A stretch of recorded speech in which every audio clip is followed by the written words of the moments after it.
Everybody loves conventions, especially LEGO ones. Hanging out with friends, buying LEGO, winning awards. There are so many great things to do at any convention. But of course, the best thing to do at a LEGO convention is display your stuff. But that does beg the question, how do I get my MOC from my house all the way to the convention itself? Especially if I'm going across country or even overseas with it. And how do I get it there in one piece without it breaking in transit? This video is a guide to teach you some easy steps to get any MOC to the convention itself in a safe and easy way. I've been displaying at conventions for over 6 years now. I brought MOCs to Bricktober in Perth, where I live, as well as Brickvention in Melbourne, which is on the other side of the state, and I've even brought some MOCs on the other side of the world to Brickworld Chicago. So everything that I cover in this video is based on my previous experiences, and I'm also going to showcase some of the pretty cool stuff that I displayed at those conventions. So let's get started. Your best bet is to ensure that your MOC breaks down into modules. This is possible with any type of MOC, whether it's a little diorama, a big diorama, a bionicle, a statue, a vehicle, or anything really. Having parts that are designed to come off makes transport much easier and a lot more manageable. This way too, you can build as tall or as long as you want. On most builds, it's easier to add the modular function at the start of your build, so make sure to plan ahead. If you're building a diorama, grab your base plates and like any kind of modular building set, start with adding some way to clip the modules together. It can be as simple as Technic bricks, like these, but you don't need to be limited by this. You could use a clip system, or simply attach them with plates up top, like so. Be careful though, because sometimes Technic pins at the base of a MOC can prove troublesome in linking together. For whatever reason, the clips just don't want to attach. Using this technique of maybe adding a few beams on the side here to guide the pins together is a great way to remove that hassle. Here's how I built it. Remember too to think outside the box while you're building. Having any kind of area that can clip off, and not building anything that's too large that doesn't have removable sections, just makes your job easier when you're transporting it. And as many people would say, the best way to accomplish a goal is to break it down into small parts and manageable sections.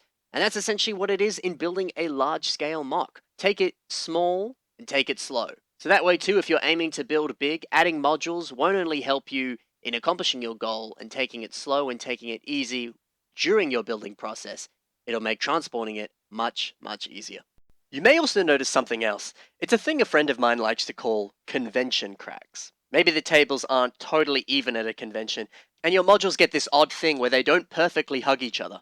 Sucks, right? Most of the time the table is slightly to blame, but also it's just the way LEGO works. See, at home here when I'm on a flat surface, I still seem to get the same issue. I think there's a big lesson in this. Know that you are always likely to have some kind of problem emerge. It may not be a massive concern though, so don't stress. These convention cracks, despite looking slightly annoying, don't affect the entire build. The rest of the MOC is still able to support itself, however you might get a slight crack down the middle. That said, this is just one slight problem that I've had occasionally at conventions, and may not even happen to you. But it's always important to plan ahead and think of any possible concern, so that you have peace of mind when transporting your MOC. But either way, no matter what problem you get, don't stress. Any manner of problem may arise on convention day. The best way around it is just to plan ahead. If you foresee a problem, plan around it and make sure it won't become one. And if one emerges that you didn't see coming, know that you have a whole crew of like-minded and friendly people to help you out on convention day. Once you've divided up your modules, you have two pathways. Of course, not every MOC you build will be totally square like this one. Remember, you could of course be building a vehicle, or a statue, or a bionicle, anything. So whatever those modules look like, you're sure to have awkward stuff with things hanging off, or larger modules that may have a few more fragile aspects to them. This is where cling wrap and bubble wrap come in. Cling wrap keeps everything locked together, and if stuff does break, well then at least the parts won't mix in with everything else and just cause a headache when you have to rebuild it. Use bubble wrap and really anything else you can find to strengthen or hold together any weak points. This way nothing will break off in flight or on the car ride home, and also, I definitely recommend to put things in a suitcase no matter what. It removes the terrifying walk where you're balancing your MOC in your hands, and the walk towards the convention center, even though it's only a few feet long, feels like it's a few miles long, because you're way too scared you're going to drop your MOC. This way you can put it in the suitcase and wheel it over with ease, and you can trust everything is going to be safe. Plus, it takes up a lot less space in any kind of car trip. Now, not every MOC is going to fit in a suitcase, or will be built that way, but like I said, plan ahead. and build with transportation in mind. Failing that, ask around for people with trolleys. Maybe you can wheel it into the convention hall.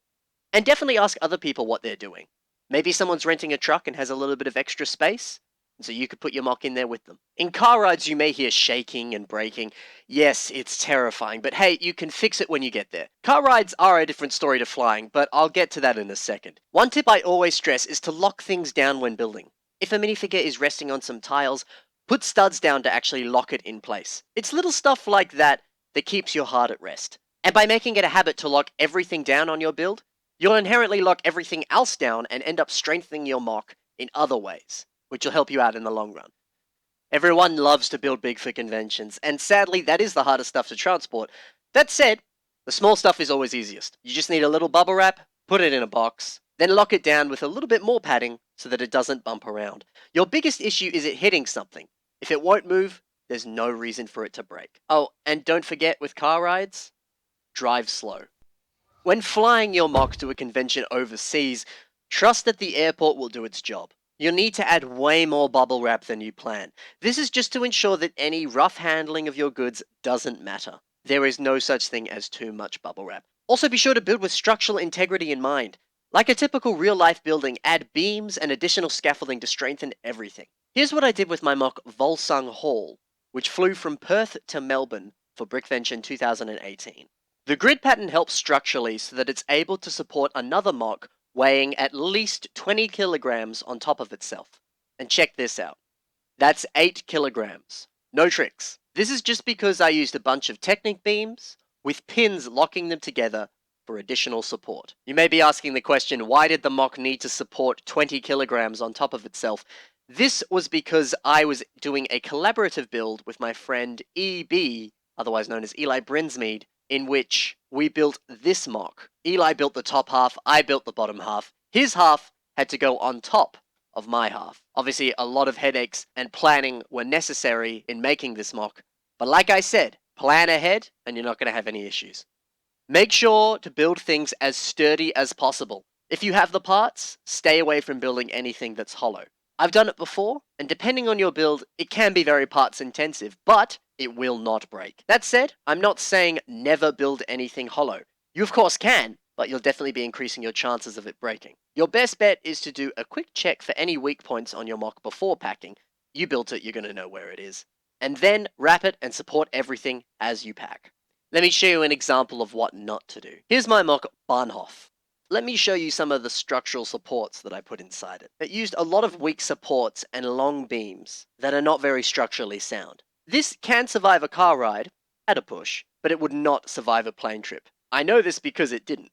It took 8 hours to rebuild the damage, as most of this collapsed on itself. Don't build like that. Make sure to build something that is structurally smart and structurally sound. I'm talking overlapping your bricks and having lots of Technic bricks and pins and plates locking everything together. Long, unsupported pillars like this are a no-go.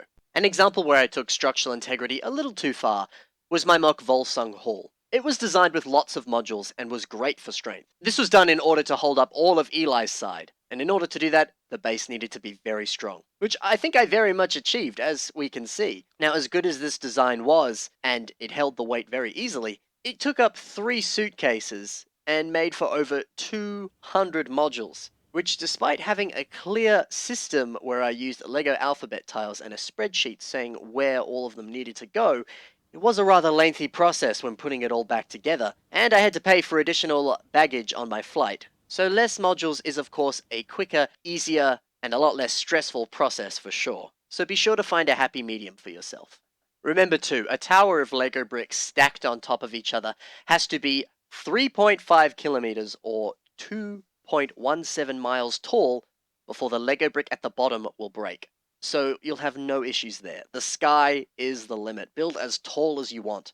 Again, support the weaker parts with bubble wrap so it doesn't break or fall. If you have an area you think will be an issue, maybe it's best to just take it off beforehand. So that's really it. Best of luck. Hope your mock wins some awards at the convention. Oh, and don't forget to have fun.